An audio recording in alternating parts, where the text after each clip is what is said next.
Cosson, bonjour. Bonjour. Vous venez de publier chez Pierre-Guillaume de Roux Vers une espérance commune, petit précis à l'usage des hommes d'aujourd'hui. Alors après 6 romans historiques, 4 romans, 5 essais, 2 nouvelles, pourquoi ce terme de précis? Précis, ouvrage qui traite sommairement d'un sujet académique. Lequel avez-vous traité? J'ai mis précis en face de ce livre, enfin en tête du livre, parce que je voulais éviter ce que j'appelle les dégagements extrêmement longs, comme un certain nombre de gens aiment en faire. Alors, le terme de précis est là pour ça, pour montrer dès le départ la volonté d'établir quelque chose qui soit facile à lire, mais qui soit clair et net. J'aimerais que vous nous parliez un petit peu de la double nature de l'être humain, logique et intuitive. Sommes-nous à une époque d'hypertrophie de la rationalité et pourquoi? Eh bien parce que je pense que nous le voulions ou non, l'être humain est double. C'est une chose qu'ont très bien exprimé d'ailleurs les extrêmes orientaux quand ils parlent du yin et du yang, et du masculin et du féminin. Mais de la même façon, dans l'être intellectuel, je pense qu'il y a un partage involontaire mais certain entre l'approche rationnelle, qui est celle qui a produit tant de grands hommes, tant de réflexions passionnantes, et l'approche intuitive qui a permis tant de découvertes de la part de gens qui, au départ, étaient à la recherche de quelque chose, et que dans la science, dans la musique, et plus en général dans la beauté, l'intuition leur a permis de progresser mieux que la réflexion. Gilles Cosson, vous écrivez dans votre ouvrage « Le nationalisme, version dégradée du religieux ». J'aimerais que vous nous expliquiez un petit peu ce que vous entendez par cette phrase. Ah oui, ça c'est une question qui me passionne beaucoup parce que elle est relative aux modifications qu'a subi l'être humain, ce rationnel, au fil de l'histoire.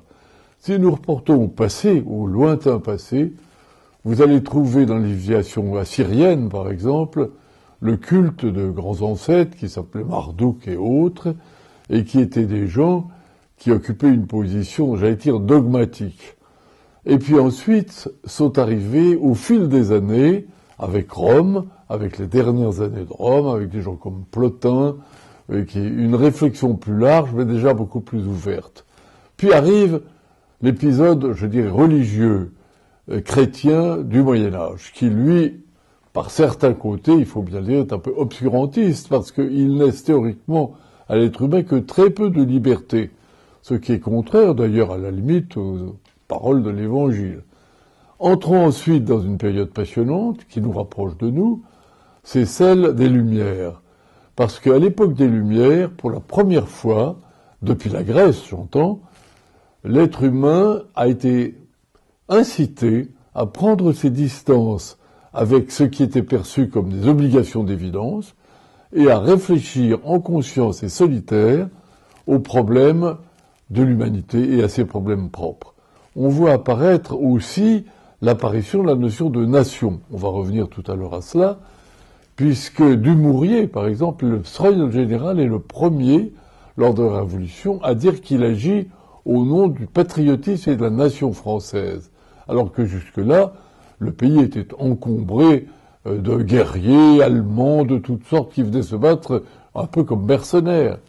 Donc là, il y a eu un changement profond. Alors ce changement s'est accentué au XIXe siècle d'une façon foudroyante parce que la religion en général, en particulier chrétienne, c'est ce qui à l'époque domine le monde, s'est affaiblie.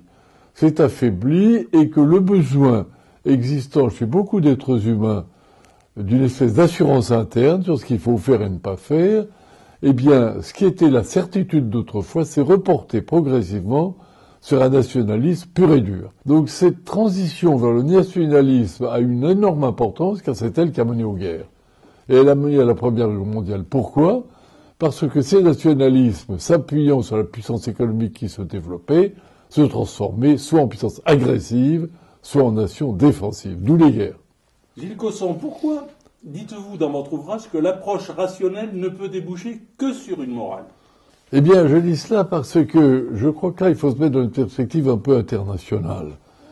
L'approche rationnelle a longtemps été, bien sûr, je le disais, l'héritage des Lumières, mais bien avant, l'héritage des Grecs et des Gréco-latins, mais surtout des Grecs, qui avaient imposé une approche rationnelle de la conception du monde, avec à la clé une certaine morale. Aristote exigeait que nous essayions d'aller aussi loin que possible pour dépasser nos instincts premiers. Et donc, cela a été une approche très importante pour l'être humain, mais si du coup nous internationalisons un peu la question, il faut nous poser la question, que se passe-t-il ailleurs? Parce qu'ailleurs, on va trouver l'Extrême-Orient avec ses magnifiques philosophies, taoïsme, hindouisme, etc. Et donc là, vous allez trouver une approche de la société qui ne sera pas du tout une approche dogmatique, comme la chrétienté d'autrefois ou l'islam d'aujourd'hui, mais une approche beaucoup plus philosophique. Le Tao s'inspire de ce qu'ils appellent le souffle premier, et ensuite développe sur cette idée une approche philosophique. Le bouddhisme n'est vraiment qu'une approche philosophique, et donc tous ces gens-là nous disent il existe une approche de la spiritualité qui est très forte chez eux, ne l'oublions pas, et cette approche est d'ordre rationnel. Elle résume de l'examen de ce qu'est l'être humain, ses capacités, ses demandes. Et Bouddha aussi, lorsqu'il se penche sur le malheur de l'être humain, raisonne et se dit c'est l'abandon des passions qui va nous mener à la morale. Gilles Cosson, franchement, j'aimerais que vous nous parliez de votre expérience personnelle à l'hôpital. Alors, étiez-vous sous marijuana? Aviez-vous eu des médicaments? Mais parlez-nous de cette expérience. Alors, cette expérience de l'hôpital que vous citez est très importante pour moi, parce que j'étais non pas sous drogue ou je ne sais quoi, mais car j'avais eu une opération tout à fait classique à la suite d'un malheur, disons, d'ordre intestinal, une section malheureuse dans une endoscopie, donc je n'étais pas du tout malade, mais j'avais été opéré et j'ai été obligé, étant privé au départ de nourriture, pendant quelques jours, le temps que l'intestin se répare, de réfléchir dans le silence, que peut-être une chambre d'hôpital, vous connaissez ça, avec des infirmières qui passent toutes les 2 ou 3 heures, et dans l'intervalle, rien. Et alors là, il est certain qu'au fond de moi-même, j'ai ressenti une impression, une approche, je ne sais pas comment cela, qui était naturellement le résultat des réflexions précédentes, de celles que j'avais menées au Hogar, dans l'Himalaya, dans les Andes, qui m'avaient beaucoup inspiré, ou même en Laponie. Mais à ce moment-là, ces expériences ont tout d'un coup, et de façon assez mystérieuse pour moi, pris une forme écrite. C'est-à-dire que j'étais stupéfait, en sortant de cet épisode où j'étais pourtant parfaitement rationnel, d'avoir ressenti en moi la nécessité d'écrire ce qu'était l'élévation d'une pensée humaine bien banale, la mienne, vers une conception que j'appelle du sacré au sens très large, du transcendant, ça c'est peut-être un peu excessif, mais une approche purement intuitive qui ne devait plus rien à la raison. Comment approcher rationnellement la spiritualité ou autre question ou autre volet de la question, comment la science étend-elle sa conception du divin d'après vous? Alors je ferai une distinguo entre une approche, c'est-à-dire une méthode, et ensuite l'observation de ce que la science nous apporte. Sur la méthode, je suis très partisan de ce que j'ai appelé, c'est un terme purement abusif, j'ai appelé l'intériorisation critique. Pourquoi? Parce que je pense que nous ne pouvons pas progresser dans la connaissance du monde, visible ou invisible, ce qui nous entoure, sans descendre au plus profond de nous-mêmes, au moment où, j'allais dire, l'esprit se libère des servitudes du commun et se penche vers ce qu'ont été l'expérience des alpinistes à 7000 mètres, l'expérience des archéologues à moins 300 mètres pendant 3 semaines.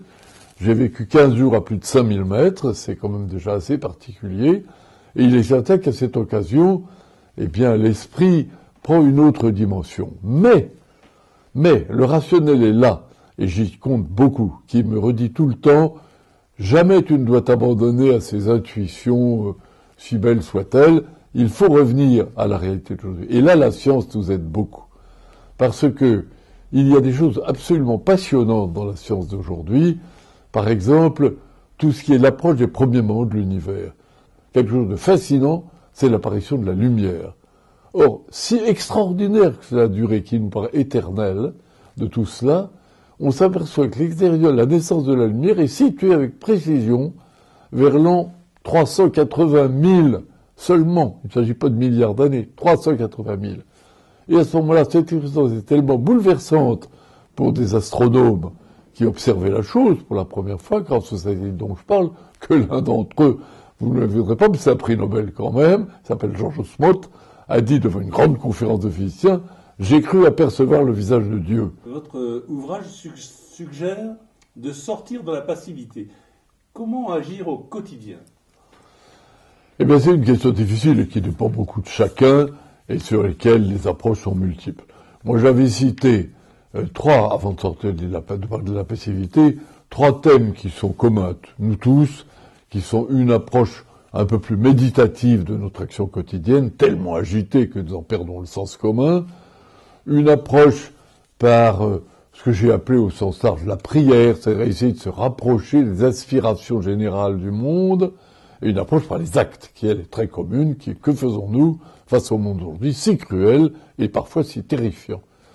Alors, quand j'ai écrit Sortir de la passivité, c'est parce que j'avais en tête de nous abstraire, justement, de ces dogmes qui ont encombré l'humanité pendant des siècles et des siècles.